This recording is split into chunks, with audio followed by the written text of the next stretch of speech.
Thank you, Richard, and good evening. It's a very great pleasure to be here. I'm afraid I would, in other circumstances, have done simultaneous translation into Latin, but I thought, I'd spare you that.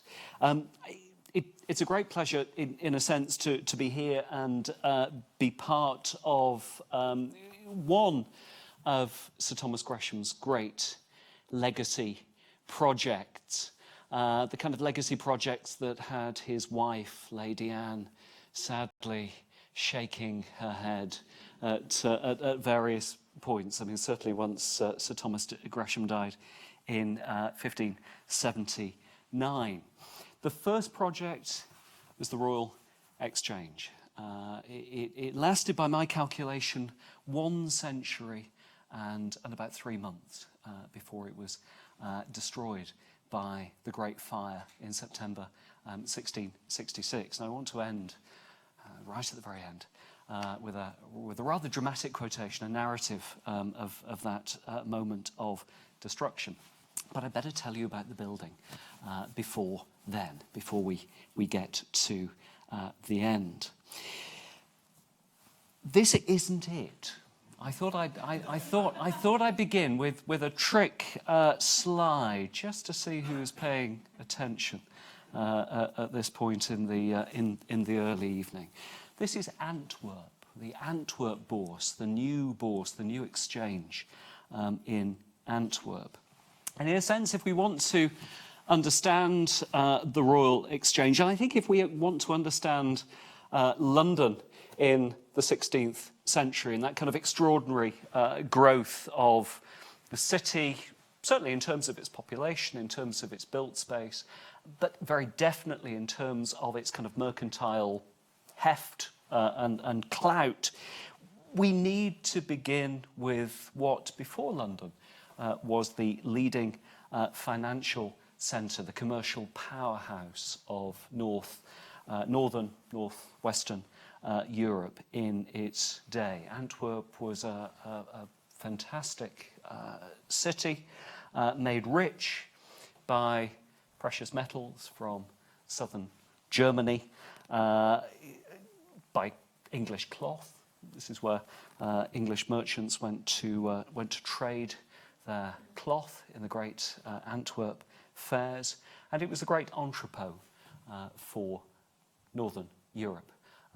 The kind of the place where merchants went to buy their art and their fine goods, coming all the way in across the Mediterranean from as far as Asia along the Silk Road. So Antwerp is really our starting point in so many ways, and I've always loved a description from the late 16th century of life in the new Bourse, the new exchange in Antwerp. A confused sound of all languages was heard there, and one saw a party-coloured medley of all possible styles of dress. In short, a small world wherein all parts of the great world were united. And that sort of captures the essence and the power and the vibrancy of the Antwerp Bourse. And I think it's that power and vibrancy that Thomas Gresham, by the 1560s, wanted to bring to London. This is a lecture, in a sense, about one building in London, but in many ways it's a European story, a story of emulation in so many ways. Early Tudor London had no equivalent to this building, to the Bourse. There was no purpose-built space where London merchants could conduct their business. Well, London merchants and foreign merchants, those conducting business in the streets, and they literally were doing it in the streets, on Lombard Street, in the wind and the rain and the snow, in all weathers, no cover at all. The other great financial centre of early Tudor London was St Paul's Cathedral, and that's where, by long tradition and practice, early modern Londoners went to settle their debts. Debts were paid at the font, at the font stone in Paul's Church. St Paul's Cathedral, of course, a stone's throw to the south just from here. So we're very close in a sense to those two financial, in different ways, but financial centres of early modern, early Tudor London. St Paul's Cathedral, a stone's throw, and Lombard Street, a different stone's throw in a slightly different eastern direction, but still not very far away. There's a sense that Londoners wanted their city to have a little bit more bit more clout than that in financial terms. There was an aspiration, I think a building aspiration, on the part of the city corporation and certain very well-heeled merchants from the 1530s. And of course these merchants spent very much most of their time in Antwerp. That's where their businesses were based. So it's a city with which they were familiar. Back to St Paul's, because St Paul's sort of comes in and out of focus, I think, in this story a little bit over the next few minutes. St Paul's is important in a sense because of worship, because of religion, also because of money, but it's a social space as well, a place where Londoners met, talked, promenaded, begged, and also read books and bought books. The great booksellers of Tudor London generally had their shops and their stalls around Paul's churchyard, and also the sermon place of London, Paul's Cross. The first efforts to build an exchange for London, in a sense to kind of replicate what Antwerp was able to provide for the merchants of Northern Europe, was actually the project of Sir Richard Gresham, Sir Thomas Gresham's father. In a sense, there is a kind of Gresham story and a Gresham continuity to this.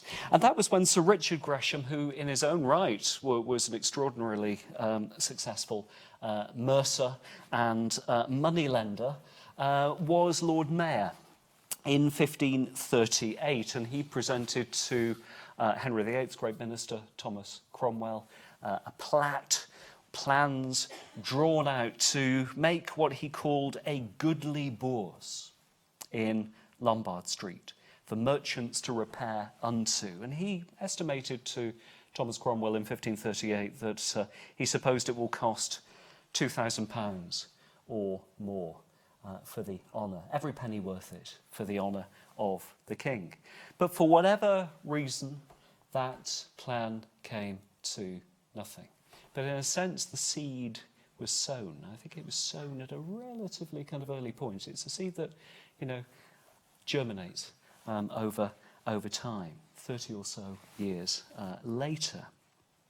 The key character, of course, in all of this is Thomas Gresham, Sir Thomas Gresham. And here he is as a young man in his middle 20s, in what I think is a rather extraordinary portrait. It's pretty rare at this point, and we're, in the middle 1540s. It's pretty rare, really, for any merchant in London to have a portrait at all. Later merchants, yes. Early Tudor merchants, no. And even then, it tends to be head and shoulders. They tend to be modest portraits, modest scale. This, I think, is astonishing. It's by, we have to be pretty sure, I think, an Antwerp artist at a time when the young Thomas Gresham, in the later 1540s, early 1550s, was effectively in charge of the Gresham's business operations in the Low Countries, based practically next door to the new bourse in Antwerp. And it is, as I say, an extraordinary portrait for a young man. He's in merchant's black, an extremely expensive colour to dye in the 16th century. It's a modest kind of look, but in fact, it shouts wealth and comfort and riches, and it's full length. This is the style of painting that we would find for a Habsburg prince and not a young London merchant. So there's just a sense in which even this very young man, now with a lot of responsibility by this point, running really a whole family's operations, his father's business, his uncle's business in Antwerp, a real sense that this young man wanted to make a splash. There's a real sort of ambition to it. From 1551, Gresham was effectively managing also the English crown's considerable debt in and around Antwerp. The great banking houses of Europe in the 16th century, families like the Fugger and the Welser had major offices in Antwerp, and the young-ish Gresham, the 30-something Gresham, spent a lot of his time from the reign of Edward VI massaging crown debt, doing deals in the new bourse, dealing with the financiers, attending to interest rates, and so on. His ambition was to, get that debt down as quickly as possible.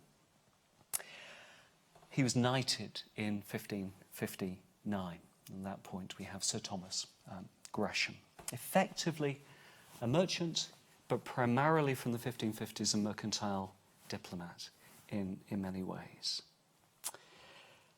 In the 1560s, one of Thomas Gresham's factors, his business agents, the tough Richard Clough, wrote to Thomas, this is 1561, that I will not doubt but to make so fair a bourse in London as the great bourse is in Antwerp. It's a very long letter, and at the end of that letter, Clough gets rather kind of excited and frustrated that the city fathers of London, have not pulled their finger out and have, in a sense, done what London should be doing, which is aspiring to, sort of position and status in the bigger financial world. And it's Clough who, in a sense, sort of voices that ambition, and who then, as far as we can tell, does absolutely nothing about it at all. But in a sense, it's a kind of continuing germination of an idea that had been, with the Greshams, in the Gresham family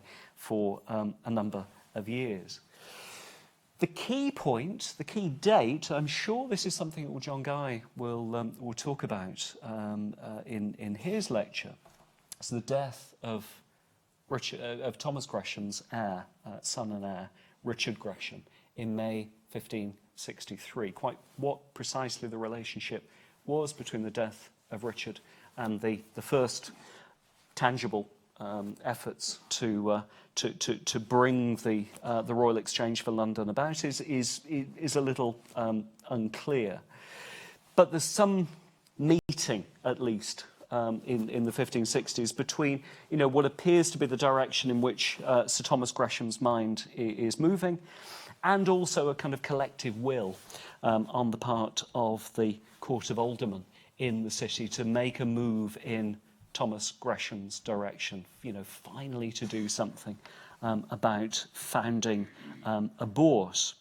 In January 1564, Gresham made his offer, and the deal was that he would build the bourse, the City of London would find the space and level whatever was there in preparation for the project. And of course the site of Gresham's Exchange is precisely the site of the latest incarnation of the Exchange, as it sits there now just south of Threadneedle Street. Gresham, I think, was seeking to make, at this point, a splash, to show his ambition to establish himself as a great patron and a civic benefactor. And as I said right at the beginning, it's very much, I think, a legacy project, quite consciously from the beginning. And this is Gresham in the 1560s. This is Gresham, probably very much actually at the point of the decision, the first steps and the first stages in the building of the Exchange. He laid himself the first brick on the 7th of June, 1566. In November 1567, so just over a year later, the same was covered with slate and shortly after fully finished. And the words belong to John Stowe, the great antiquary of London. And, you know, so it's a fairly sort of quick building project, really, especially for a huge project, a large building. The design was Gresham's, and it was consciously European, and it looked very specifically to Antwerp.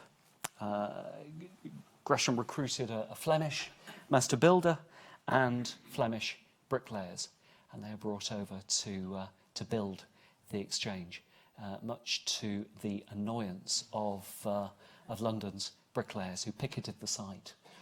So that there were you know, difficulties. You know, some things never change, and big building projects are controversial, especially when you get in foreign labour. It's Gresham's Exchange became the Royal Exchange, sort of in a formal way, really, in 1571. Business begins in the December of 1568, and then in 1571, a few years later, Elizabeth I visits. She has a great meal, dinner with Gresham in his mansion on Bishopsgate, and then again the description is John Stowe's. Her Majesty, returning through Cornhill, entered the Bourse on the south side, and after that she had viewed every part thereof above the ground, especially the pawn, which was richly furnished with all sorts of the finest wares in the city. She caused the same Bourse by a herald and a trumpet to be proclaimed the Royal Exchange, and so to be called from thenceforth, and not otherwise. Now, the reference to the pawn, which seemed to grab Elizabeth's attention particularly, is something to remember. I'll talk about that in a few minutes' time.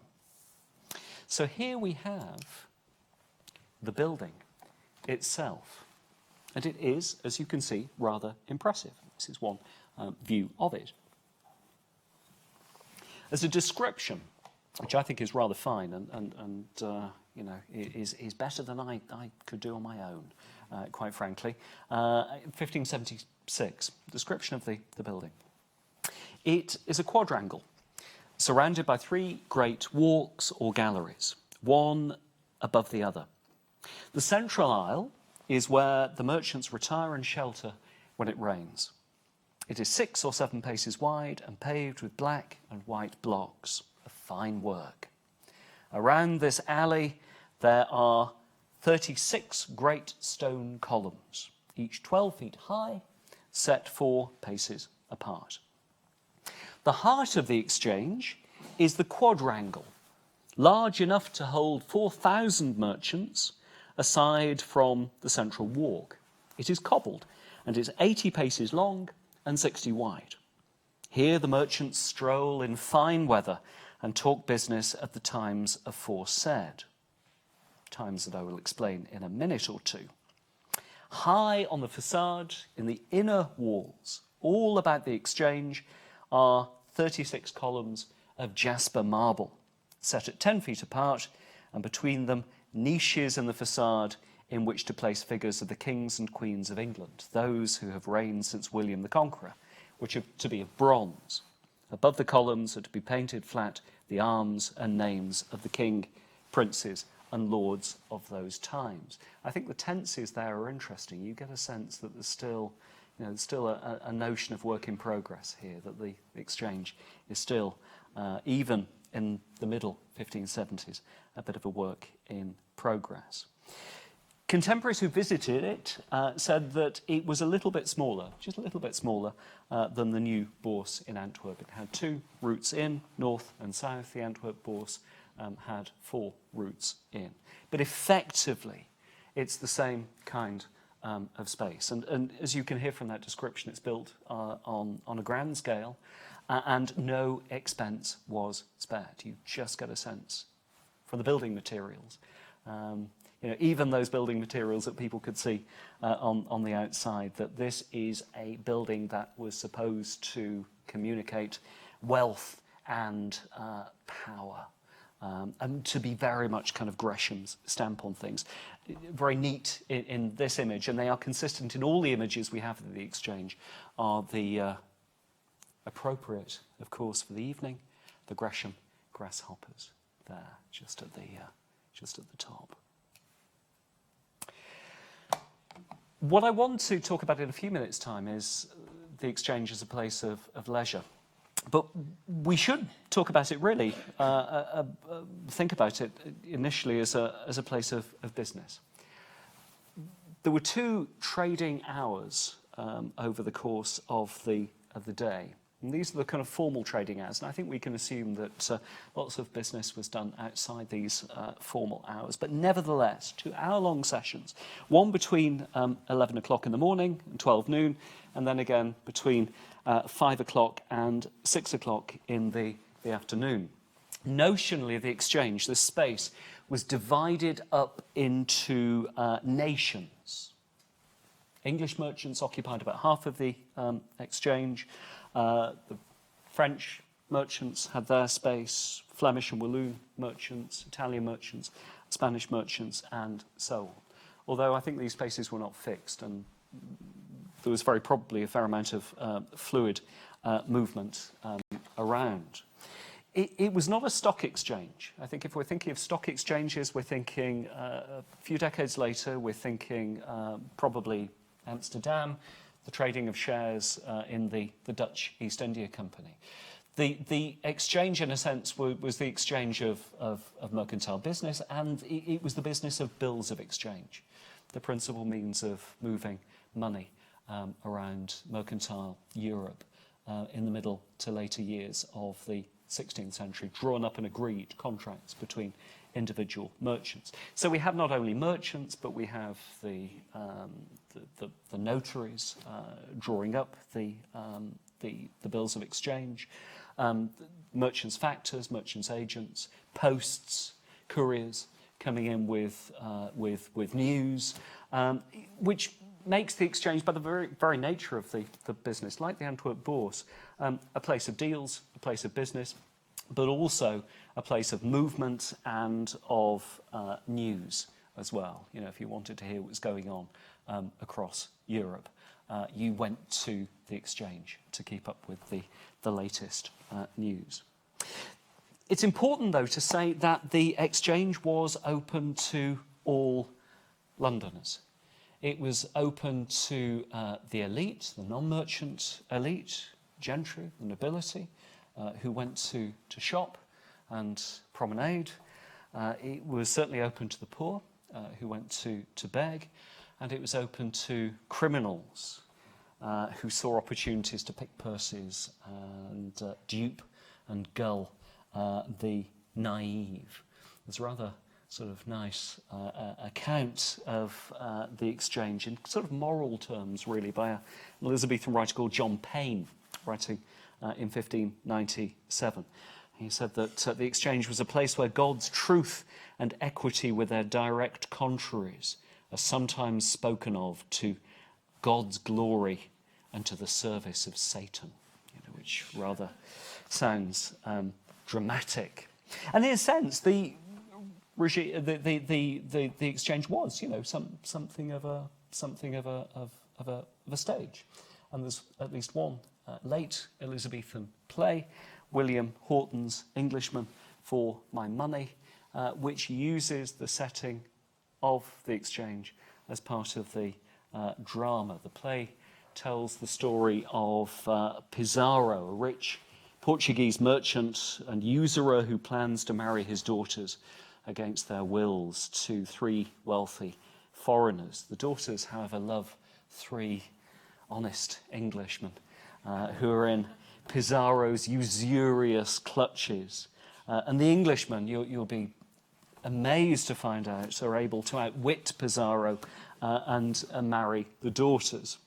The important point here is that the exchange is a setting for at least part of the play. So, you know, we have incidental roles by notaries, couriers, posts, we have news coming in. And one scene, it really actually sort of ends with the ringing of the exchange bell, which is a rather nice touch. I said a little bit earlier that the exchange was public place and people went there for pleasure, and I think that's a really important point to emphasise. The exchange stood for the making of money, but it also stood for the spending of money too. I mentioned the pawn, and it's a word that derived from pand, the kind of arcade or cloister that was used to sell cloth and other goods in the great Antwerp fairs. And it's an interesting other case of kind of transplanting something from Antwerp over to London. And the pawn, the shops of the pawn occupied the upper levels of the exchange. And one visitor in the middle 1570s estimated that there were about 150 stalls of what he called rich merchandise, most notably all sorts of mercery. So really sort of fine goods at the very top, but all kinds of specialist items there, haberdashery, mercery, even suits of armour, high-end armour was sold at the exchange. It's clear that at the exchange the rich showed off their riches, and it's just as clear too that the poor were in evidence at the exchange. John Payne, 1597, wrote that the poor passed to and fro through the exchange, and I think it's a place, again, almost a stage where we see those Elizabethan extremities of wealth and poverty put side by side. We find dubious characters also in the exchange. Elizabethans, elite Elizabethans, established, moneyed Elizabethans, were terrified of crime and criminality and sensed the existence of a great criminal, organised criminal underworld. And it's clear that criminals preyed on gentlemen at the exchange. But also spies. There's a very nice example of an Elizabethan spy, well, a putative assassin of the Queen, Anthony Babington, who, you know, there's nothing like doing something in plain sight, decided that he was going to give a grand dinner for his fellow conspirators in the July of 1586. And it's very close to the exchange at the Castle Tavern next door, because people went to the exchange to shop and also to eat. It was a place to advertise one's professional credentials, you know, if you had them. One Dr. Langton, a medical attendant to Sir Thomas Gresham, had his testimonial pinned up in the exchange, torn down by a rival physician in 1573. And fair to say that he wasn't happy, and he got Sir Thomas to write on his behalf. And it was also a place for merchants to, if they needed to, air public grievances. One Clement Draper in 1592, ruined, so he claimed, by the Earl of Huntingdon, and he wrote rather mournfully, "I protested publicly unto my creditors, and spread the same protests upon the Royal Exchange and the gates of the city, to manifest my wrongs and to crave liberty." Poor thing. So in a sense, you know, he goes to the exchange to plead his case publicly. If the exchange was a place of meeting and spending and conversation as much as it was a place of spending money, of making money, it was a place also of print. And there were some interesting examples of I think, sort of forward-thinking, entrepreneurial Elizabethan booksellers who began to open shops in the sort of elite shopping end of the exchange at the pawn. I think the best example here is Thomas Hackett, who sold his books at his shop in the Royal Exchange at the sign of the Green Dragon. And he sold books that had to do with travel and navigation, books that had a sort of mercantile focus. I think the Exchange was never really ever going to rival the kind of book centre of London, which remained Paul's Churchyard. But nevertheless, there was a market there, and booksellers like Hackett knew it. One of the books that Hackett sold at his shop in the Exchange in 1601 was the account of the second Dutch voyage out to the East Indies, and of course the Dutch efforts to expand into Asia right at the beginning of the 17th century were, movements and navigations that English merchants kept a very close eye on indeed. So in a sense, we can say that the Royal Exchange was European, but Europe at the turn of this new century, right at the beginning of the 17th century, was already beginning, in a sense, to look out to the world beyond its own continent, and looking out to the East Indies was very much where it seemed to be at from 1600. Here, in a sense, the story of exchange can take us in two directions, which sit, for me, in interesting tension. The first is to look out to the world, to use the exchange as a way of, beginning to kind of plot and map the ambition of London's merchants to get involved in ventures like the Levant Company, which in a sense was foundational for the East India Company. We can plot those points in that sort of direction. I don't think it's an accident, really, that by 1595 there was a floating Royal Exchange, one of the two of the most imposing of the Levant Company's ships, 300 tons, a crew of 70 sailors. So a floating Royal Exchange going to the far ends of the Mediterranean. The Levant Company became, as I say, one of the early foundations of the East India trade. So that sense of kind of looking outwards, the kind of global story with the exchange is interesting.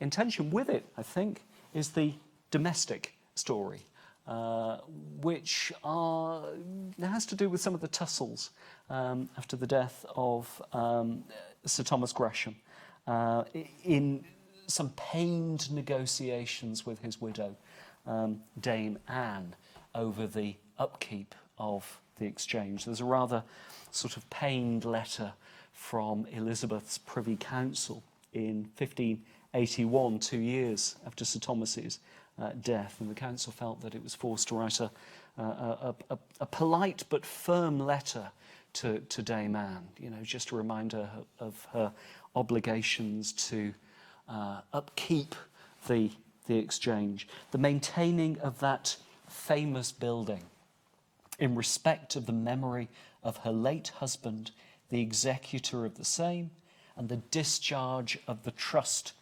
committed unto her.